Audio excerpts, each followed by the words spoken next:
Hi guys, welcome back to my channel. कैसे हैं आप सब? I hope you are doing well. सबसे पहले आप सबको मकर संक्रांति की ढेर सारी शुभकामनाएं। महाराष्ट्र में खास तौर से मकर संक्रांति बहुत ही धूमधाम से मनाया जाता है। इस दिन औरतें ब्लैक कलर की साड़ी पहन के हल्दी कुमकुम के लिए जाती है।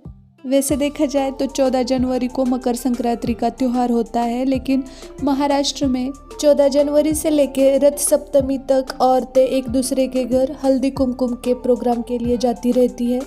और किसी भी त्योहार के मौके पे औरतों के दिमाग में ढेर सारे क्वेश्चंस आने लगते हैं, जैसे कि कौन सी साड़ी पहनूं या ड्रेस पहनूं, उस पे कौन सी ज्वेलरी अच्छी लगेगी, कौन सा मेकअप लुक अचीव करूं, कौन सा हेयर स्टाइल हम क्रिएट करें।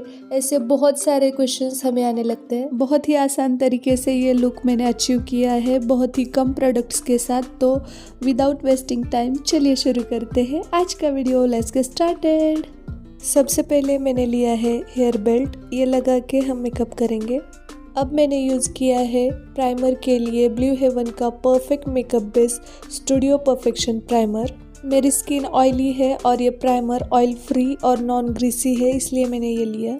प्राइमर हमें इसलिए लगाना होता है ताकि हमारा जो मेकअप है वो लॉन्ग लास्टिंग रहे। प्राइमर लगाने से हमारे जो ओपन पोर्स होते हैं वो मिनिमाइज हो जाते हैं, जिसके कारण हमारा मेकअप स्किन के अंदर नहीं जाता। इसे 10 मिनट रखने के बाद अब मैंने लिया है फाउंडेशन। ये है लैक्मे का परफेक्ट लिक्विड फाउंडेशन। इस लिक्विड फाउंडेशन को हमें डॉट डॉट करके अपने फेस के एरिया पे, देन नेक पे और कान के एरिया पे भी लगाना है। ये मेरा ऑल टाइम फेवरेट फाउंडेशन है गाइज, क्योंकि फर्स्ट थिंग इज़ दैट ये बहुत ही जल्दी आपकी स्किन के ऊपर ब्लेंड हो जाता है, एंड सेकेंड थिंग ये बहुत ही अफोर्डेबल है। इसके बाद मैंने लिया है कोर कलेक्शन का ब्यूटी ब्लेंडर। जब भी कभी आप स्पंज वाला ब्यूटी ब्लेंडर यूज़ करते हैं तो आपको पानी में उसे डुबो के स्क्वीज करना चाहिए। तब तक मैं अपनी उंगलियों की हेल्प से इस फाउंडेशन को टैप टैप करके अच्छे से ब्लेंड करके लेती हूँ। फिंगर की हेल्प से ब्लेंड करने से प्रोडक्ट ज़्यादा वेस्ट नहीं होता। फाउंडेशन अच्छे से ब्लेंड होने के लिए मैंने लिया है स्पंज वाला ब्यूटी ब्लेंडर, जिसकी हेल्प से ये बहुत ही अच्छे से ब्लेंड हो जाता है। अगर आप अपने मेकअप का बेस अच्छे से ब्लेंड नहीं करते तो आपका मेकअप केकी दिखने लगता है, मेकअप निकलने लगता है। हमारा मेकअप का बेस बहुत ही अच्छे से ब्लेंड हो चुका है। इसके बाद मैंने लिया है कंसीलर। ये है प्रो कंसीलर, जो कि बहुत ही अच्छा है। सबसे बड़ी बात कि ये बहुत ही अफोर्डेबल है गाइस। मेरा शेड है 0.28 मीडियम। कंसीलर हमें क्यों यूज़ करना है, ऐसा क्वेश्चन बहुत बार आता है। तो मेकअप में कंसीलर का बहुत ही अहम रोल होता है। अगर आपके डार्क स्पॉट है जो बहुत ही विजिबल है तो ये उसको हाइड कर देगा। आपकी आंखों के नीचे के जो डार्क सर्कल्स होते हैं उसे भी ये हाइड करता है। पिंपल्स और ब्लेमिशेस को छिपा कर ये इवन टोन दे देता है। फाउंडेशन तो हम पूरे फेस पे लगा सकते हैं, लेकिन जब आई मेकअप की बात आती है तो हम आँखों के ऊपर बेस के लिए फाउंडेशन नहीं लगाते। उसकी बजाय हमें लगाना चाहिए कंसीलर, जिसके कारण हमारा आई मेकअप बहुत ही फैबुलस हो जाता है। और हाँ गाइज, अगर आपकी स्किन इवन टोन है तो विदाउट कंसीलर भी आप मेकअप कर सकते हो। विदाउट कंसीलर मेकअप किस तरीके से किया जाता है उसकी लिंक मैंने डिस्क्रिप्शन बॉक्स में दे दी है, एक बार चेकआउट ज़रूर कर लीजिए। अगर आपके फेस पे तिल है या फिर ब्लेमिशेस है या डार्क स्पॉट है तो उसके ऊपर कंसीलर लगा के ही मेकअप कीजिए। ब्यूटी ब्लेंडर की हेल्प से हम इसे अच्छे से ब्लेंड कर लेंगे। ये HD हाई डेफिनेशन कंसीलर है। अब मैंने लिया है लूज़ पाउडर। इसे हमें आँखों के नीचे और हमारे आँखों के ऊपर जो हमने कंसीलर लगाया था उसे सेट करने के लिए यूज़ करना है। इसके बाद इसे मैं अच्छे से ब्लेंड कर लूँगी। अब हमें चाहिए होगा कॉम्पैक्ट पाउडर। मैं यूज़ करती हूँ लैक्मे का radiance compact natural shade for white skin. इसे आप ऑनलाइन भी परचेस कर सकते हैं या फिर आपके नज़दीकी ड्रग स्टोर में भी ये अवेलेबल होता है। इसे हमें टैप टैप करके लगाना होता है हमारा फेस, देन नेक एरिया और उसके बाद हमारे कान के ऊपर भी इसे लगा लेना है। अगर आपकी स्किन ऑयली है तो आपको डेफिनेटली कॉम्पैक्ट यूज़ करना ही है। इसे अच्छे से ब्लेंड करके लेना है। मैंने कॉन्टोरिंग के लिए लिया है क्लीमी कॉस्मेटिक का 18 कलर्स आई शेडो पैलेट। इसमें का कॉन्टोर जो आपकी स्किन को बहुत ही डिफाइन कर देता है। सिंपली हमें अपना फेस फिश के जैसे करना है और अपने चिक एरिया पे, नोज़ पे, देन चिन पे इसे अप्लाई करना है। अगर आपको डबल चिन की प्रॉब्लम है तो आप चिन के एरिया पे भी इसे लगा सकते हो। अब मैंने एक ब्रश लिया है, उसकी हेल्प से इसे अच्छे से ब्लेंड कर लूँगी। अगर आपके गाल मोटे हैं या फिर आपकी नाक नकचड़ी है या आपको डबल चिन का प्रॉब्लम है तो आपको कॉन्टूरिंग करना बहुत ज़रूरी है। अब हम आई मेकअप करेंगे, तो इसके लिए मैंने लिया है ब्राउन शेड, इसे मैं अच्छे से ब्लेंड करके लूँगी। इसके बाद मैंने लिया है ये डार्क ब्राउन शेड, इसे स्मॉल ब्रश की हेल्प से हम क्रीज लाइन बनाएंगे कुछ इस तरीके से। इसके कारण हमारी आंखें बहुत ही ज़्यादा डिफाइन दिखने लगती है। इसे अच्छे से ड्रॉ करके लेना है। मैं इसे अच्छे से ब्लेंड करती रहूँगी जब तक मुझे अपना डिज़ायर कलर शेड नहीं मिलता। अब मैंने पिक किया है ब्लैक शेड, क्योंकि ये मेरी साड़ी में भी है और आप देख पा रहे होगे इस ब्लाउज में भी है। मैं अपनी आँखों की आउटर कॉर्नर पे इसे अच्छे से लगा ले रही हूँ। इसे ब्रश की हेल्प से मैं अच्छे से ब्लेंड कर लूँगी। आउटर कॉर्नर और इनर कॉर्नर दोनों जगह पे हमें स्मॉल ब्रश ही यूज़ करना चाहिए। इसे मैंने बहुत ही अच्छे से ब्लेंड कर लिया है। अब मैं दूसरी साइड की जो मेरी आँख है उसके आउटर कॉर्नर पे ब्लैक शेड को अच्छे से अप्लाई करूँगी। अब मैंने चूज़ किया है गोल्डन कलर, क्योंकि ये मेरे ब्लाउज़ के ऊपर परफेक्टली सूट करता है। इसे हमें आँखों के बाकी पोर्शन यानी आईलिड पे लगा लेना है। इसकी वजह से आपकी आँखें बहुत ही ज़्यादा खूबसूरत दिखने लगती है गाइस। अगर आपको आई शैडो के कलर को कॉम्बिनेशन करना आता है, यानी आपको रंगों के साथ खेलना आता है ना, तो आप HD मेकअप भी घर पे कर सकते हैं। अब मैंने लिया है ब्राउन शेड, इसे मैं अपने काजल लगाने के जस्ट नीचे का पोर्शन होता है ना, वाटर लाइन, उसके नीचे लगा ले रही हूँ। और हमें अभी ब्लैक शेड चाहिए जो हम इसी के ऊपर लगा लेंगे। अब हम आईलाइनर लगाएंगे। अगर आप बिगिनर हैं और आपको लिक्विड आईलाइनर अप्लाई करना नहीं आता तो डोंट वरी गाइज, ऐसा आईलाइनर आप ले आइए जो पेंसिल के जैसे काम करता है। इससे आईलाइनर स्प्रेड भी नहीं होता और बहुत ही आसानी से आप विंग्स भी क्रिएट कर पाते हो। इसे हमें अपनी अपर आईलैशेस के ऊपर अच्छे से ड्रॉ कर लेना है। आईलाइनर आपकी आँखों की ब्यूटी को एम्फसाइज करता है और आपकी आँखों में एक्सपेंसिवनेस लाता है। और अगर आपके पास लिक्विड आईलाइनर है तो भी कोई झंझट नहीं है। आपको सिंपली आपकी आँखों के आउटर कॉर्नर पे सेलो टेप को चिपकाना है और फिर इसे अप्लाई करना है। बहुत ही आसानी से आप कर पाओगे। अब मैंने यूज़ किया है ब्लू हेवन का लिक्विड मस्कारा। ये वाटरप्रूफ मस्कारा है और साथ ही में ये पॉकेट फ्रेंडली भी है। मस्कारा लगाने से हमारी जो लैशेस होती है वो कलर हो जाती है और उसके साथ उसमें फुल्लीनेस लेंथ दिखने लगती है। मस्कारा हमें अपर आईलैशेस और लोअर आईलैशेस पे लगा लेना है। इसके बाद मैंने लिया है लैक्मे का डीप ब्लैक आइकॉनिक काजल। ये मेरा ऑल टाइम फेवरेट काजल है गाइस। ये 22 आवर्स के लिए लॉन्ग लास्टिंग है। ये काजल वाटरप्रूफ भी है और साथ ही में ये स्मच प्रूफ। इसके बाद हम लगाएंगे फॉल्स आईलैशेस।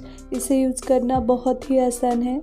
एक्चुअली ये मेरी फर्स्ट टाइम है। आपने इससे पहले के मेरे वीडियोस देखे होंगे जिसमें मैंने कभी भी ये आईलैश यूज़ नहीं किया था, लेकिन इस बार मैंने फॉल्स आईलैशेस यूज़ किए हैं। इसे किस तरीके से यूज़ करना है मैं बताती हूँ। आपको इसे सिंपली निकालना है और इसके जो कॉर्नर्स है उसे कट कर लेना है। अपने आँखों का जो मेजरमेंट है उसके अकॉर्डिंग इसके कॉर्नर्स कट करने हैं। और उसके बाद हमें इसके ऊपर ये गम लगा लेना है। ये इसी के साथ मिलता है स्टिक करने के लिए। तो अब हम इसे अपने आँखों के लैशेस के ऊपर के पोर्शन पे अच्छे से स्टिक कर लेंगे। एक्चुअली मैं भी नर्वस थी क्योंकि फर्स्ट टाइम था। फॉल्स आईलैशेस लगाने से हमारी आँखों की खूबसूरती बहुत ही ज़्यादा बढ़ जाती है। अब हम इसके ऊपर नेचुरल लुक आने के लिए मस्कारा अप्लाई करेंगे। ये नेचुरल लगने के लिए हम इसके ऊपर आईलाइनर से लाइन ड्रॉ करेंगे। आप चाहे तो लिक्विड आईलाइनर भी यूज़ कर सकते हैं। आप देख पा रहे होंगे आंखें बहुत ही ज़्यादा खूबसूरत लगने लगती है। इसके बाद हमें चाहिए होगा आईब्रो पेंसिल। मेरा शेड है ब्राउन ताकि आईब्रोज नेचुरल लगे। आईब्रोज फिलअप करना यानी जहाँ पे खाली जगह दिखती है वही हमें सिर्फ ये लाइट अप्लाई करना होता है, ज़्यादा डार्क नहीं। आप डिफरेंस देख पा रहे होंगे दोनों आईब्रोज में। अब मैं दूसरी भी आईब्रो फिलअप करके लूँगी। दूसरी आईब्रो भी फिलअप करके हो चुकी है, तो अब मैं स्कूली या फिर ब्रश की हेल्प से इसे अच्छे से सेट करके लूँगी। इसके बाद मैंने लिया है वाइट शेड। इसे मैं आँखों के इनर कॉर्नर्स पे लगा ले रही हूँ और उसके बाद ब्राउ बोन्स पे भी इसे अप्लाई करना है। आई मेकअप के बाद आपका लुक ही चेंज हो जाता है, जैसे कि आप देख पा रहे होंगे। मैं करूँगी अपने चिक्स को ब्लश। मैंने लिया है ब्लू हेवन का फैशन का 4-in-1 ब्लश ऑन ग्लिटर। इसमें का जो रोजी शेड है वो मैंने पिक किया है ब्लश के लिए। बस आपको मुस्कुरा देना है और इसे अपने चिक्स को अप्लाई कर लेना है। इसके कारण आपके चिक को सटल सा ग्लो मिलता है। और जो बचा हुआ ज़रा सा हमारा ब्लश होता है उसको हमें नोज़ के एरिया पे भी थोड़ा सा अप्लाई करना होता है। मैं अब यूज़ करूँगी हाइलाइटर। मैंने लिया है ब्लू हेवन का शिमर शेड। हाइलाइटर से आपको अपने मेकअप में ग्लॉसी लुक मिलता है। आपको चिक एरिया, नोज़ और फोरहेड का कुछ पार्ट हाईलाइट करने के लिए इसे अप्लाई करना है। आँखों पे भी थोड़ा सा हाइलाइटर लगा लेती हूँ ताकि आँखें बहुत ही खूबसूरत लगे। इसके यूज से हमारा मेकअप बहुत ही ज़्यादा डिफाइन लगने लगता है। इसे हमें अच्छे से ब्लेंड करके लेना है। Blending is a very important in makeup. Lip liner लगाना टोटली ऑप्शनल है, बट मैं लगा रही हूँ क्योंकि इससे हमारी जो लिपस्टिक है वो लगाने का एरिया डिसाइड हो जाता है। इसके आउटलाइन के अंदर ही हमें लिपस्टिक लगा लेनी है। कुछ स्टेप्स और बाकी है, लेकिन मैंने सोचा कि आपको आई मेकअप दिखा दूँ। मैंने ली है ब्लू हेवन की वेलवेट मैट लिपस्टिक। ये बहुत ही अफोर्डेबल है, आपकी लिप्स को बहुत ही प्यारा मैट लुक प्रोवाइड करती है। मेरा शेड है 412। अब मैंने लिया है टिश्यू पेपर। इसे फोल्ड करके हमें अपने लिप्स के अंदर पकड़ के थोड़ा सा प्रेस करना है, जिसके कारण हमारी लिपस्टिक बिल्कुल फैलती नहीं है। अब हम करेंगे हेयर स्टाइल। तो पहले मैं अपने बालों को अच्छे से कोम करके लेती हूँ। इसके बाद हम एक अच्छा सा हेयर स्टाइल क्रिएट कर। सेंटर के बालों का मैंने पफ बनाया है और साइड के जो बाल है उसको इस तरीके से ट्विस्ट करके पीछे की साइड में पिन अप कर रही हूँ। बहुत ही आसान हेयर स्टाइल है, लेकिन बहुत खूबसूरत लगती है गाइस। जो बाल हमने ट्विस्ट करके लिए हुए होते हैं ना, उसे थोड़ा सा खींच लेना है। अब जो हमारे ये पीछे वाले बाल है बचे हुए, उनको हमें करना है ट्विस्ट। आपको मैं पीछे की साइड से दिखाती हूँ। कुछ इस तरीके से हमें इसका बन बनाना है, जुड़ा बनाना है। बहुत आसान है, कोई भी इसे कर सकता है। और इसके बाद हमें यू पिन की हेल्प से इसे सिक्योर कर लेना है। चारों तरफ से इस जुड़े को हम यू पिन से सिक्योर करेंगे ताकि हमारा जो जुड़ा है वो लॉन्ग लास्टिंग रहे।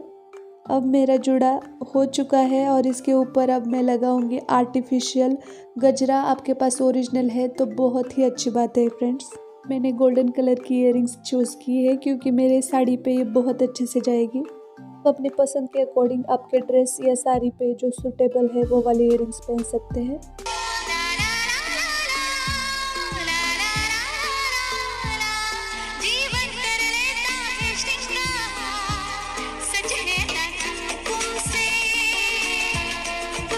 मेरे ब्लाउज़ के स्लीव्स लॉन्ग है, इसलिए मैं बैंगल्स सिर्फ 2 ही डालने वाली हूँ, ज़्यादा बैंगल्स नहीं पहनूंगी। और इसके बाद मैं पहनूंगी सिंपल सा छोटा सा मंगलसूत्र। पहले से ही ब्लाउज़ में बहुत ज़्यादा वर्क है गोल्डन कलर का, तो मैं इसलिए नेकलेस नहीं पहन रही हूँ। अब एक छोटी सी बिंदी। महाराष्ट्र में संक्रांति के त्यौहार पे नथ पहनी जाती है, इसीलिए मैंने ये नथ पहनी है।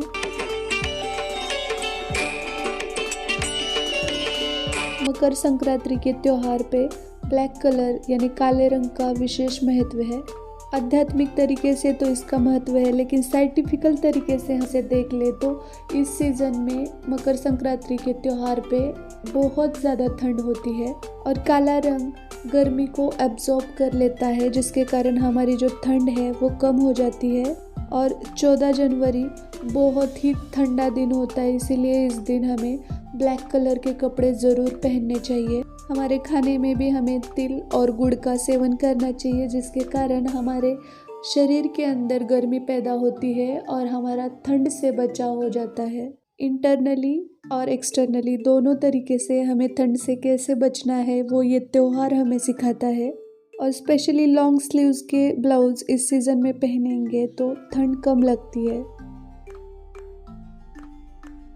स्लीवलेस या फिर हाफ स्लीव्स ड्रेस या ब्लाउज हम समर में भी पहन सकते हैं, साथ ही में डिप नेक वाले भी हम अदर सीजन में पहन सकते हैं, लेकिन विंटर में उससे बहुत ज़्यादा ठंड लग सकती है। विंटर में ठंड से भी बचना है और स्टाइलिश भी दिखना है, तो कुछ इस तरीके का लुक आप ज़रूर ट्राई कर सकते हैं। आप जो ये फ्लावर्स देख रहे हैं ऑरेंज कलर के, इसको संक्रांति वेल बोलते हैं मराठी में। जब संक्रांति का त्योहार नज़दीक आने लगता है तब ये खिलने लगते हैं।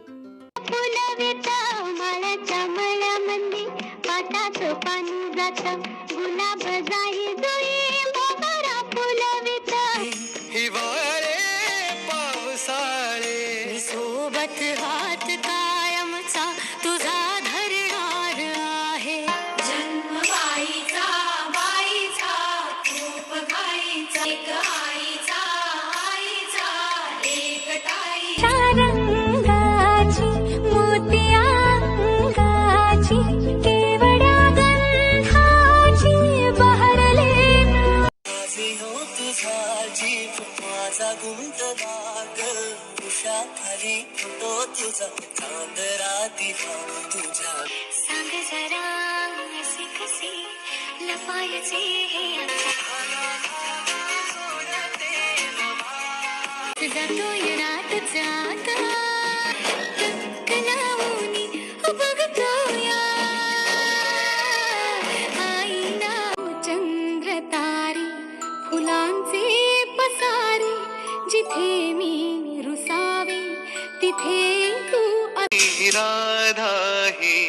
आई होप आपको आज का ये एपिसोड पसंद आया होगा। अगर आपको ये वीडियो पसंद आता है तो वीडियो को लाइक ज़रूर कीजिए, साथ ही में अपने फ्रेंड्स और फैमिली के साथ खूब सारा शेयर कीजिए। अगर आपको दिल से ये वीडियो पसंद आया है तो सब्सक्राइब करना ना भूलें। सब्सक्राइब करते ही साथ में जो बेल आइकन का बटन आता है ना, उसे भी एक बार क्लिक कीजिए ताकि मेरे नए वीडियोस के नोटिफिकेशन सबसे पहले आपको मिलेंगे। इस वीडियो के बारे में पॉजिटिव निगेटिव आपका व्यू मैं ज़रूर जानना चाहूँगी। मैं आपसे मिलती हूँ बहुत ही जल्दी एक और नए एपिसोड के साथ। तब तक के लिए लाइक कीजिए, शेयर कीजिए और सब्सक्राइब कीजिए। जय हिंद, जय महाराष्ट्र।